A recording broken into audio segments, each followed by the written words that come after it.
बड़े ही गर्मजोशी से आपका स्वागत करते हैं। और आज हम इसके अंदर पढ़ने वाले हैं गागरोन दुर्ग, जो कि झालावाड़ में है, चित्तौड़गढ़ दुर्ग और कुंभलगढ़ दुर्ग। इसके अंदर ना तो मैंने कुछ लिखा है, सिर्फ इमेज के माध्यम से अपन इसके अंदर पढ़ने वाले हैं। सबसे पहले आपको दिख रहा होगा, ये है गागरोन का दुर्ग। गागरोन का दुर्ग है कहाँ पर? तो ये सबसे पहले तो कहाँ पर है? तो ये है हमारे झालावाड़ के अंदर। कहाँ पर है? झालावाड़ के अंदर है। और ये कौन सी दो नदियों के भी संगम पर बना हुआ है? तो एक तो है काली सिंध और एक है आहू नदी। तो जो इधर से जो ये आ रही है, तो ये हो गई हमारी काली सिंध नदी, ठीक है। और जो ये इधर से आ रही है, ये हो गई हमारी आहू नदी। तो इन दोनों के संगम पर, ये इधर से आ रही है और ये आ रही है इधर से, तो इन दोनों के संगम पर यहाँ पर ये बना हुआ है हमारा गागरोन का दुर्ग, ठीक है। तो ये तो आपके समझ में आ गया होगा। अब आपको मैं बताता हूँ इसका मेन इफेक्ट। अब ये आपको दिख रहा होगा पहाड़ी। कौन सी पहाड़ी दिख रही है? ये आपको पहाड़ी दिख रही है। अब इस पहाड़ी के ऊपर आपको ये दिख रहा होगा कि कोई नींव नहीं है। यहाँ पर क्या है? कोई नींव नहीं है। नींव क्या होती है? जैसे अपन कोई मकान बनाते हैं, तो मकान बनाने के पहले अपन एक मकान का जो डिजाइन होता है उसके हिसाब से अपन खोदते हैं नींव। क्या खोदते हैं? अपन खोदते हैं नींव। वो होती है 2 से 3 फुट होती है। फिर उसको अपन पत्थरों से भरते हैं, फिर उसके अंदर पानी चलाते हैं, उसके अंदर सीमेंट डालते हैं, ताकि जो मकान की जो मजबूत है पकड़ है वो जमीन से बनी रहे। लेकिन इस दुर्ग की, और ये जो दुर्ग है गागरोन का दुर्ग, जो कि झालावाड़ में है, इसकी मेन खासियत यही है कि ये बिना किसी नींव के सिंपल चट्टान पर बना हुआ है। किसके ऊपर बना हुआ है? सिंपल चट्टान पर बना हुआ है। अब आपको लग रहा होगा कि मैं तो सिर्फ कहानी बता रहा हूँ, ना आप फैक्ट बता रहे हो ना और कुछ। तो आपके दिमाग में अगर कहानी पहुंच गई ना, तो फैक्ट याद करना कोई बड़ी बात नहीं है, क्योंकि आप फिल्म तो पास कर लोगे, चलो फैक्ट याद करके, लेकिन मेंस आपको कहानी जब तक याद नहीं होगी, आप मेंस के आंसर नहीं लिख सकते, ठीक है। और फैक्ट अगर आपको याद हो तो, और कहानी आपको पता, तो उन दोनों को मिला के आप ऐसा आंसर लिख सकते हो ना कि आपके मुकाबले का कोई आंसर होगा ही नहीं। तो फैक्ट मैसेज आपको बता देता हूँ कि ये गागरोन का दुर्ग है कहाँ पर? तो ये झालावाड़ के अंदर है। किसने बनवाया ये? तो ये डोड परमारों ने बनवाया था इसको। डोड जो परमार थे, परमार शासक थे डोड, उन्होंने इसको बनवाया। इसलिए इसका जो अन्य नाम है वो क्या है? डोडगढ़ दुर्ग। इसका जो अन्य नाम है वो है डोडगढ़ दुर्ग। और ये इसकी एक विशेषता और है। वो विशेषता क्या है? वो विशेषता ये है कि कोई भी दुर्ग बना हुआ है, ठीक है, और उसके चारों तरफ खाई बनी हुई हो, और खाई बनी हुई हो और उसके अंदर क्या हो? पानी हो, तो ऐसे दुर्ग को क्या कहा जाता है? तो ऐसे दुर्ग को कहा जाता है ओदक दुर्ग। ओदक दुर्ग को ही जल दुर्ग कहा जाता है। क्या कहा जाता है? जल दुर्ग। तो ये आपको ध्यान रखना है। जो गागरोन झालावाड़ का जो दुर्ग है, उसको ओदक दुर्ग यानी कि जल दुर्ग के नाम से भी जाना जाता है। मतलब जल दुर्ग की भी एक विशेषता है गागरोन दुर्ग की। दूसरा ये है कि ये कौन कौन सी नदी पे बना हुआ है? तो मैं, जैसा कि मैंने बताया आपको, यह है काली सिंध नदी और यह है आहू नदी। तो इन दोनों के संगम के ऊपर ये गागरोन का किला बना हुआ है। अब क्या है कि गागरोन तक पहुंच गई है हमारा मरुस्थल। जो थार का मरुस्थल है वो कहाँ तक पहुंच गया? वो पहुंच गया गागरोन तक। अब थार का मरुस्थल पहुंचता है तो आपको पता है थार के मरुस्थल में क्या चलती है? लू चलती है। लू चलती है तो धूल उड़ेगी। अब धूल उड़ेगी तो स्थानीय जो लोग थे, यहाँ के जो स्थानीय निवासी है, उन्होंने क्या कह दिया कि ये तो दूलरगढ़ है। जहाँ पे धूल उड़ती है वो हो गया दूलरगढ़। तो ऐसे कंसेप्ट, आप ऐसे कहानी में पिरो के आप फैक्ट याद करो कि यहाँ के जो स्थानीय लोग हैं, यहाँ पे धूल उड़ती है क्योंकि थार का मरुस्थल यहाँ पहुंच गया। अब पहुंच गया तो यहाँ के स्थानीय लोग बोलते हैं कि ये तो दूलरगढ़ है, ठीक है, क्योंकि यहाँ पे धूल उड़ती है। दूसरा, यहाँ पे साके हुए। अब साके क्या होते हैं? तो साके होते हैं कि एक तो जैसे एक सा का कंसेप्ट होता है दोनों का मिला के। अब दोनों कौन कौन से? एक तो होता है केसरिया। क्या होता है? केसरिया। और एक होता है जोहर। इन दोनों को सम्मिलित रूप से कहा जाता है साका। अब गागरोन के किले के अंदर दो बार साके हो गए। कब कब हुए? एक तो होता है हमारा 1423 को होता है, और एक होता है हमारा 1444 को। ये 2 बार साके होता है। कहाँ पर? गागरोन के किले के अंदर। अब जोहर में क्या होता है? जो औरतें होती हैं वो क्या करती हैं? एक कुंड होता है, मैं बताता हूँ आपको। जैसे मान लो ये कुंड है, मान लो क्या ये कुंडी है, ठीक है। इस कुंड के अंदर बहुत सारी लकड़ियां डाल दी जाती है, उनके ऊपर घी डाल दिया जाता है, उनको जला दिया जाता है। अब जो दुर्ग के अंदर जितने भी सैनिक हैं, वो सैनिकों की जो पत्नियां हैं, रानियां हैं, और जितने भी दासियां वगैरह हैं, वो सारी इकट्ठी हो जाती हैं। क्योंकि जब जो आदमी लोग हैं वो तो गए युद्ध में, सैनिक गए युद्ध में, अब वो हार रहे होते हैं तो वो क्या कर लेते हैं कि हम तो डूबेंगे सनम, आपको भी ले डूबेंगे। इसका मतलब ये है कि हम तो मरेंगे और साथ ले मरेंगे, 50-100 जितने भी हो सके उतने साथ लेके मरेंगे। उसको बोलते हैं केसरिया, मतलब लड़ते लड़ते अपनी जान न्यौछावर देना, शहीद हो जाना, उसको बोलते हैं केसरिया। और जौहर में क्या होता है, जो रानियां होती हैं, दासियां होती हैं, जितनी भी महिलाएं होती हैं किले के अंदर, दुर्ग के अंदर, वो उस आग के अंदर कूद कर अपनी आबरू, अपनी इज्जत बचाते हैं। कहते हैं ना कि उस जमाने में पहले ये होता था कि जान जाए लेकिन वचन और इज्जत कभी ना जाए। और आज क्या कहते हैं कि सर सलामत तो पगड़ी आजा, तो ऐसी वाली बात। तो ये देखो, आपको ये प्रतीकात्मक चित्र दिख भी रहा होगा। ये रानियां हैं, ठीक है, और ये आग की लपटें हैं जिसके अंदर ये रानियां, दासियां वगैरह ये सारी जल रही है, अपनी आबरू, अपनी इज्जत बचा रही है मुस्लिम आक्रांताओं से, जो भी किले के ऊपर आक्रमण करता था और जिसमें ये इनका ऐसा लगता था कि हम हार जाएंगे, तो ये अपनी आबरू और अपनी इज्जत बचाने के लिए जो मर्द लोग होते हैं, जो सैनिक वगैरह थे, राजा वगैरह थे, शासक वगैरह थे, जो सिपाही थे, वो तो करते थे केसरिया, और जो महिलाएं थी वो करती थी जोहर। और उन दोनों के सम्मिलित रूप को ही क्या कहा जाता था, उन दोनों के सम्मिलित रूप को ही साका कहा जाता था। तो अब आपको याद हो गया होगा कि मैंने आपको क्या बताया। अब यहाँ पर एक कंसेप्ट में मतलब एक फाइल में पिरो लेते हैं। सबसे पहले ये है हमारा गागरोन का किला। क्या क्या हमने इसके अंदर पढ़ लिया कहानी के माध्यम से। कहाँ पर है, तो झालावाड़ में। आपसे पूछे कि गागरोन का किला कहाँ है, तो झालावाड़ में, बता दिया अपन ने। कैसे बना हुआ है, तो ये बिना नींव के बना हुआ है, बिना नींव के, बिना ये नींव के बना हुआ है, ठीक है।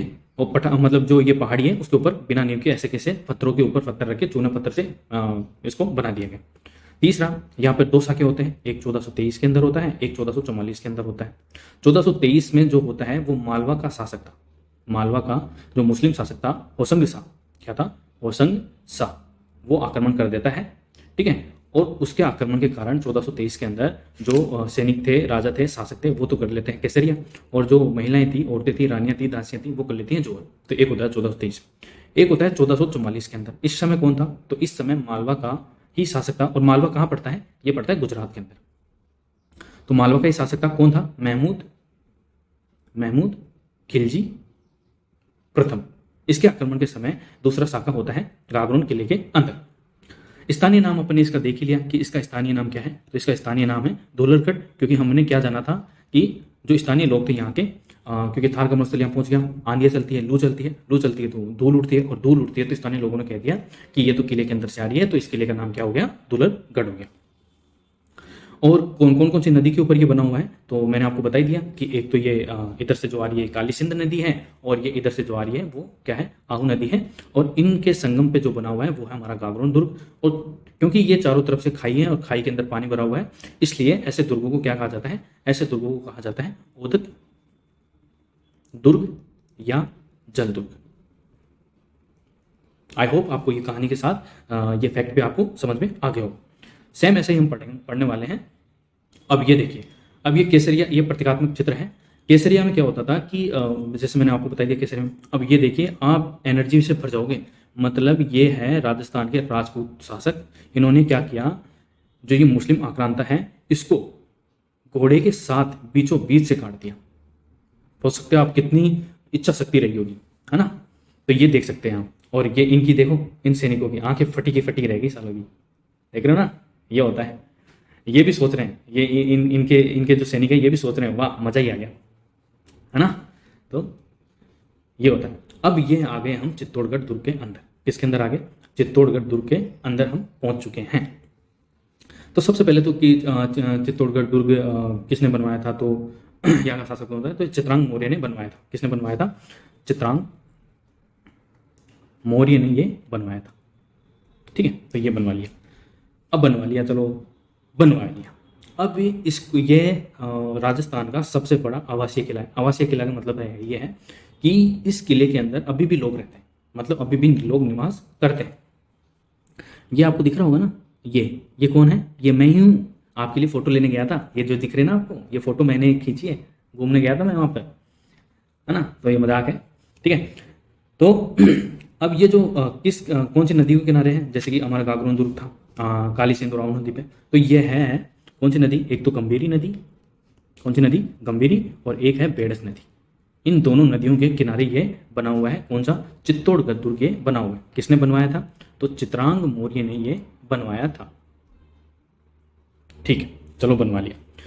अब इसका जो आकार है, इसका जो आकार है, अब आपको दिख रहा होगा ये तो एकदम हरा भरा है। तो ये भाई साहब सावन का चित्र है। ये सावन में ली गई फोटो है और ये ली गई है भरी गर्मी के अंदर। तो ये बात है, ये हरा भरा, क्योंकि सावन को बंदे को हरा ही हरा दिखता है।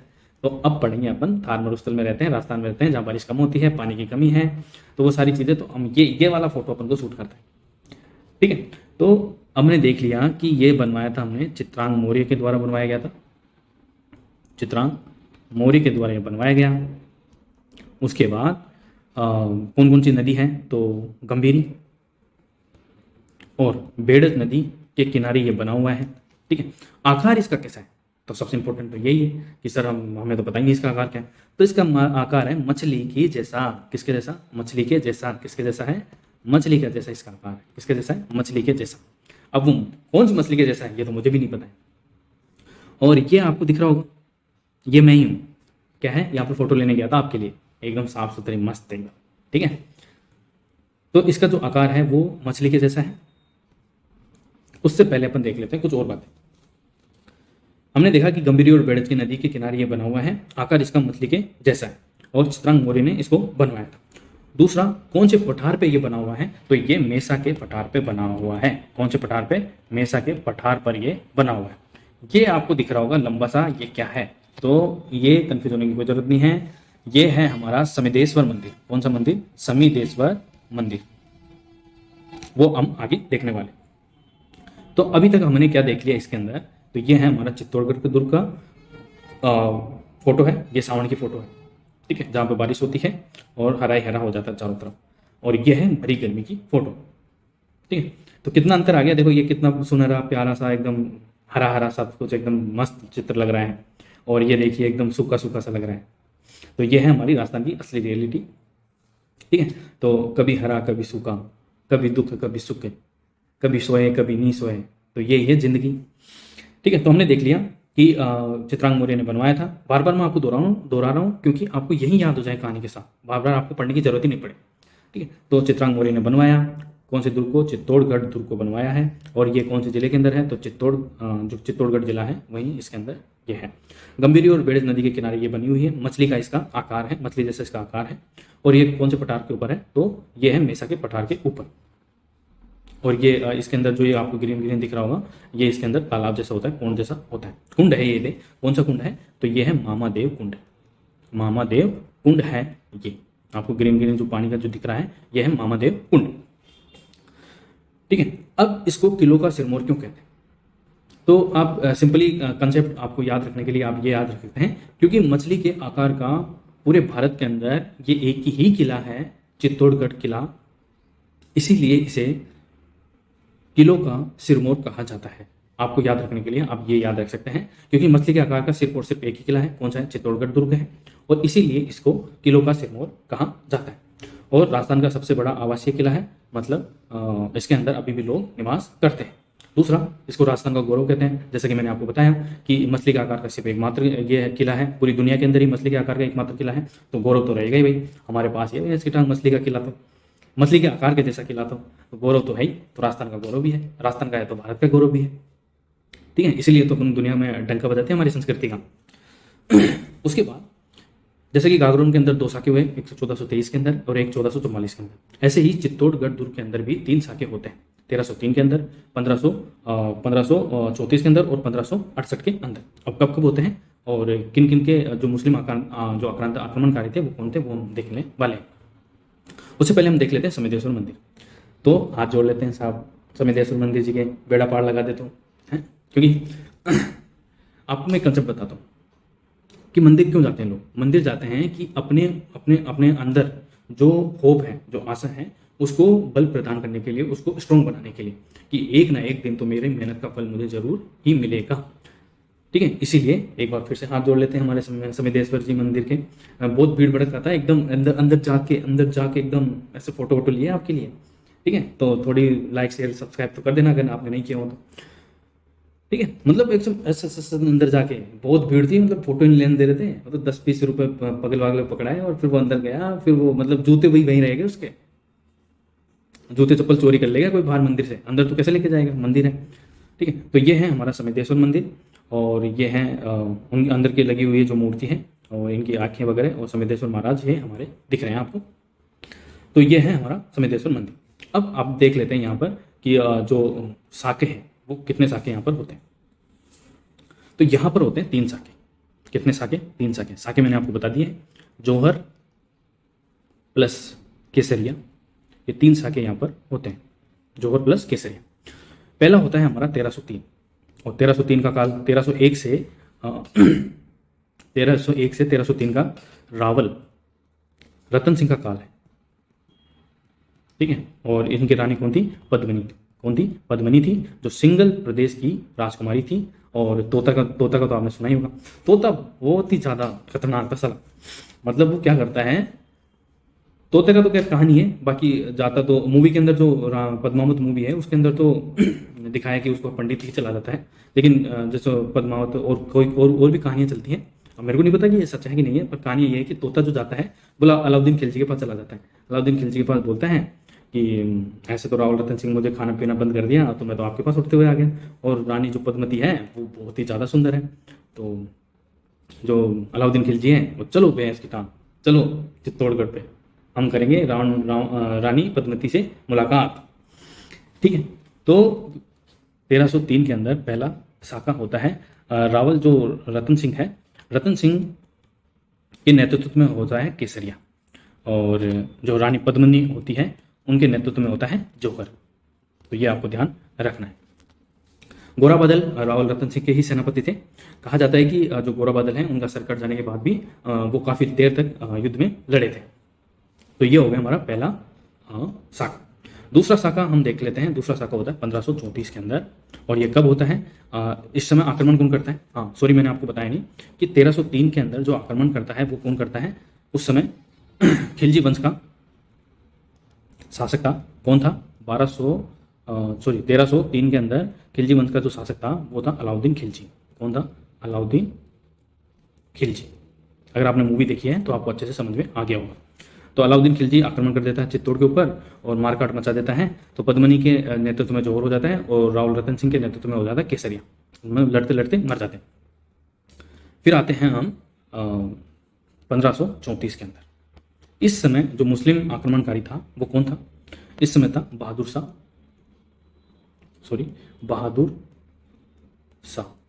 इस समय था आक्रमण बहादुर शाह। और आप मुझे कमेंट में बताओ कि इस समय चित्तौड़ का शासक कौन था?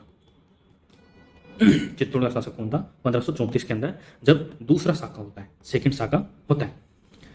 नेक्स्ट है जो तीसरा साका होता है वो होता है 1568 के अंदर, और इस समय मुगल शासक था अकबर, वो आक्रमण करता है चित्तौड़ के ऊपर, और तब होता है हमारा तीसरा साका।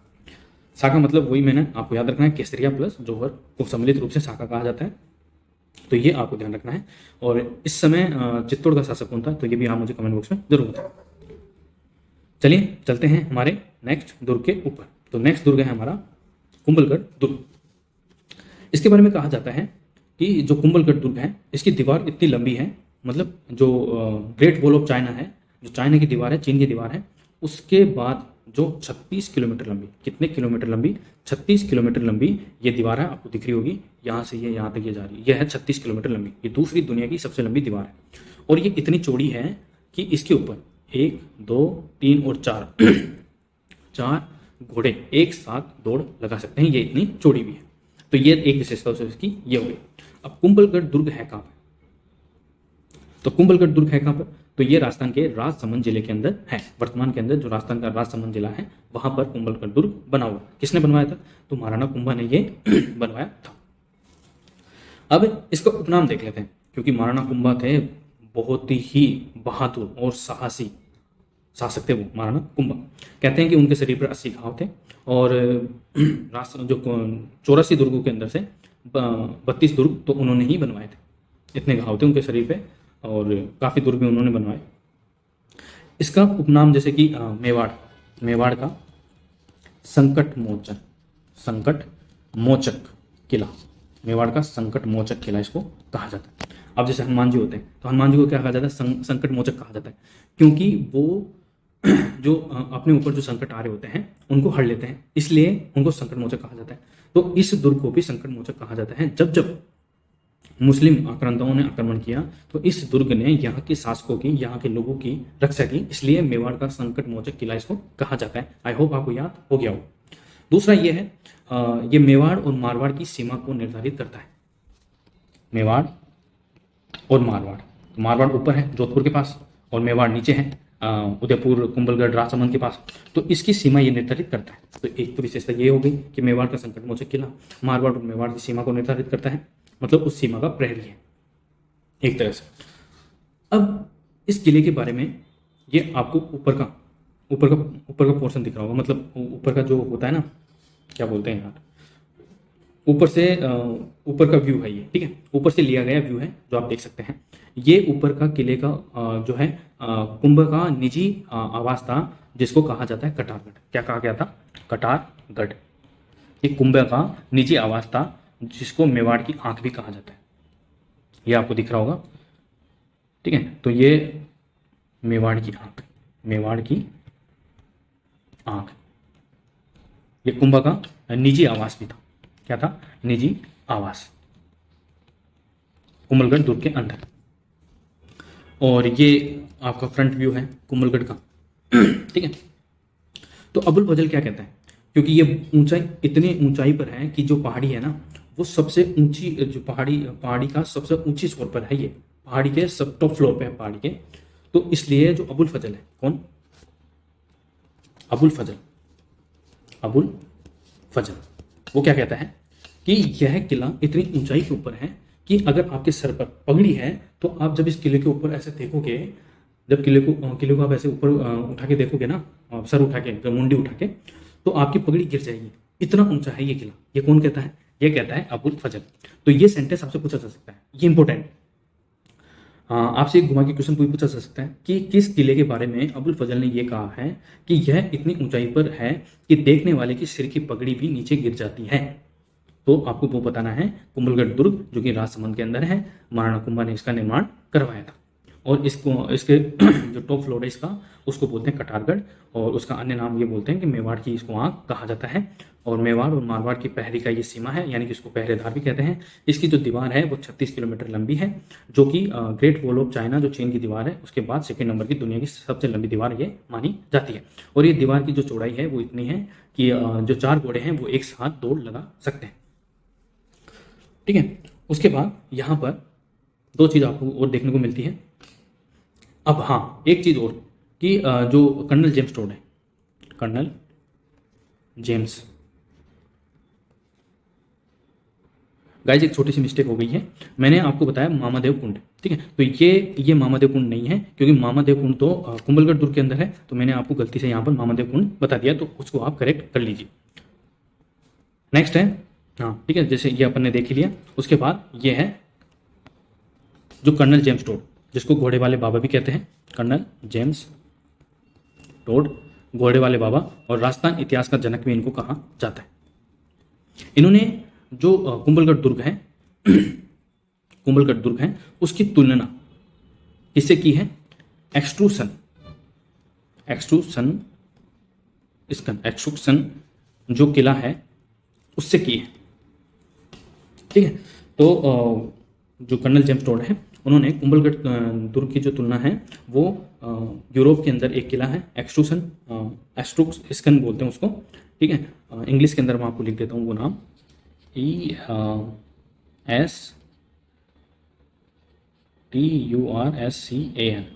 एक्सट्रूसन, ठीक है। तो एक्सट्रूसन फोर्ट, ये आपको इमेज भी दिख रही होगी एक्सट्रूसन फोर्ट की। तो इसकी जो है एक्सट्रूसन फोर्ट है, इसकी तुलना कुंभलगढ़ दुर्ग से की है। किसने की है? तो कर्नल जेम्स टोड ने की है। तो ये भी क्वेश्चन आपसे बन सकता है कि किसने कुंभलगढ़ दुर्ग की तुलना यूरोप के एक्सट्रूसन किले से की है? तो वो कर्नल जेम्स टोड ने की है। कौन से किले की है? तो कुंभलगढ़ दुर्ग की है। क्योंकि तुलना कब होती है? जब उन दोनों की जो सिमिलर जो बनावट होती है, ठीक है, और मजबूत होते हैं, उसके अंदर जो चित्रकारी वगैरह है, और भी जो स्ट्रक्चर है, संरचना है, उसके आधार पर तुलना की जाती है। अब नेक्स्ट हम इसके अंदर देख लेते हैं, और ये है हमारा मामादेव कुंड। तो वहाँ पर मैंने गलती से बोल दिया था महादेव कुंड, वो महादेव कुंड नहीं है, सिर्फ वो कुंड ही है, ठीक है। वहाँ पे पानी भरा जाता था। आपको पता है राजस्थान के अंदर पानी की कमी होती है, इसलिए वो स्टोर करके रखते थे ताकि साल भर जब तक बारिश ना हो तब तक वो पानी का उपयोग कर सकें किले के अंदर। यह है महादेव मंदिर। कौन सा है? महादेव मंदिर। कहाँ पर है? कुंभलगढ़ दुर्ग के अंदर ही ये मिलता है। दूसरा, अब ये आपको दिख रहा होगा, ये आपके लिए मैं फोटो खींचने गया था स्पेशल। आपको लग रहा होगा कि यार ये तो ऐसे ही पढ़ा रहे हैं। ये आपके लिए भरी सर्दी के अंदर फोटो खींचने गया था मैं, मतलब अकड़ गया था मैं। ये दिख रहा होगा, ये है, ये मैं ही हूँ, ये आपको ये दिख रहा होगा साथ में। अब ये पता नहीं कौन है, ठीक है। तो आई होप आपको ये वीडियो पसंद आया होगा, और ये पढ़ाने का जो तरीका है नया है कि पुराना है, आप ये लोग तो आप ही बताओगे, ठीक है। अगर आपको ये वीडियो पसंद आया तो प्लीज़ वीडियो को लाइक करें, शेयर करें, और चैनल को अभी तक सब्सक्राइब नहीं किया तो सब्सक्राइब जरूर कर लें आगे ऐसे ही वीडियो देखने के लिए। आप मुझे कमेंट में बता सकते हैं आपको ये वीडियो कैसे लगा, इन्फॉर्मेशन कैसी लगी, कहानी के माध्यम से अपने जो फैक्ट पढ़ाए वो आपको कैसे लगे। और वैसे तो आपको मिल ही जाएगा मटेरियल, तो आपको मिल ही जाता है कहीं से, लाखों वीडियो हैं यूट्यूब पर मटेरियल वाले तो, ठीक है। PDF आपको बुक के अंदर भी मिल ही जाएगी। लेकिन जिस तरीके से पढ़ने पड़ा, अगर आपको वो तरीका पसंद आया तो आप मुझे कमेंट में बता सकते हैं आगे ऐसे ही वीडियो और बनाने के लिए। Thank you so much. और ये सभी राजस्थान के जो एग्जाम हैं जिसके अंदर राजस्थान हिस्ट्री, कल्चर और जो राजस्थान जी के आती हैं, उन सभी के लिए ये उपयोगी साबित होगा। Thank you so much.